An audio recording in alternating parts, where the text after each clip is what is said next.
Hi, my name is Alvan. Welcome to this channel of mine. What we're going to do today, right, is actually to go through two ways of investing.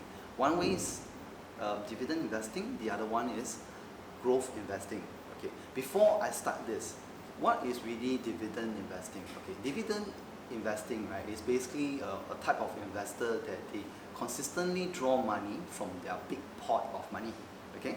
I will explain a bit more later. Then another type of investor is what we call the growth investing. Okay? Growth investing type of investors, right, normally focus on capital appreciation. Before I elaborate more on these two subjects, right, let me explain what is the type of profile these two investors will be. One is actually your age itself, okay, whether you are a younger or a more mature investor. The other one is actually on your risk tolerance, okay. And then if you want me to categorize the risk tolerance, right, there could be potentially three kinds, okay. Conservative, moderate, and aggressive. Of course, there are ways that you can do by probably answering a set of questions and all this, but I will not get into that for this topic today. So let's go to the two type of investor. Okay. So coming to the first type of investor that we call dividend investor, right? Typically, such an investor, right, will have let's say a $1 million portfolio or investment plan. So what they are looking at is they would prefer not to take too much risk, and they do not want to be impacted by the volatility of the market, which is the up and down of the market. So for such an investor, right, what they are looking at is potentially like maybe 4%, you know, just for example, okay, 4% return year on year in that sense, and if you are looking at the 1 million, right, based on 4%, right, it's actually a 40,000 kind of portfolio or income for them. Okay. But for this type of investor, right, something that I always want to caution you, because 4% is never going to be guaranteed because it's talking about investment, right? So there's a few things that you probably want to do. One thing is like you probably want to do a bit of more like a budgeting. Why? Because in the event where the market is a bit down, then you might not be able to get your 4%, correct? So if that happens, right, what will happen is actually you might want to draw down a bit of the $1 million portfolio. Okay, but it's fine, because remember there will be years where the market is doing well, you could be generating slightly more than 4%, right? Then what should you do? Should you spend it? Probably not, right? You should still use the 40,000 that you probably need, but however, the additional money that you have, right, from those years that are having good returns, right, what you will be doing is where there will be underutilized kind of dividend, you can continue to buy some shares or you can continue to buy into the portfolio, right, and continue to build the portfolio, right?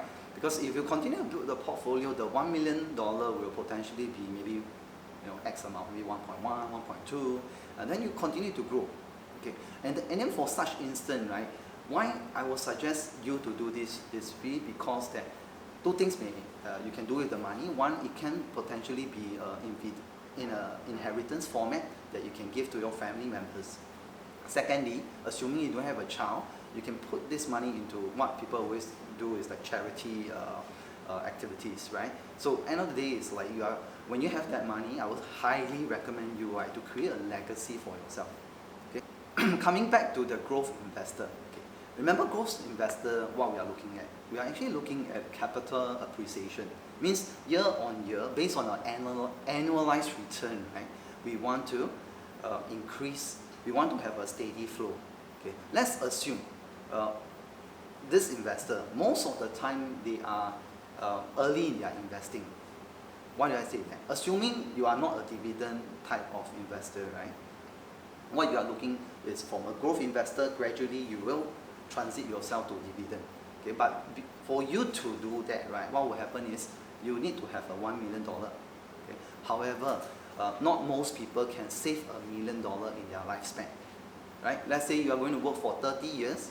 To have that $1 million, right, what we are talking about, right, is that every year you need to save 30,000.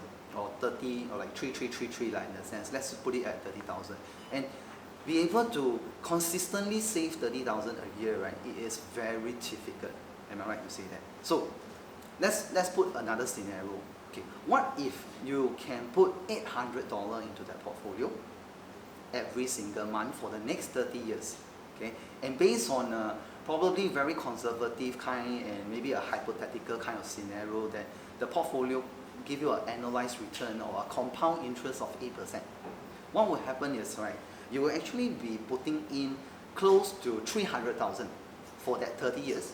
Okay, that's where potentially you will want to switch to become a dividend investor, right?